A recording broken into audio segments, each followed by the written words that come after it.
रे पेपर बिने नहीं होना, औ होगे हे बिहान तोला चिन्हे नहीं होना, होगे हे कैसे रे कान है किस तोला कहला उदास हंसते बका है ना भाई कि मोला ने मोर पूरे गांव के आदमी ने बेवड़ा कहते हैं।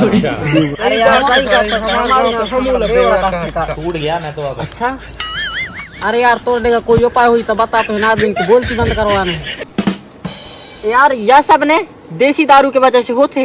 अगर अपन ओहिच की जगह में अगर पक्की दारू पीते न तो सालिन की हिम्मत न होती कि अपन ना बेवड़ा कह देते। आज के बाद एक काम करबो, सभी बेवड़ा ग्रुप सुन लेवा। पक्की के शीशा में मतलब पक्की दारू की शीशा में कच्ची दारू मिला के पीबो और सबको ही ब्रांडेड बनबो। उनका होगा ना कहे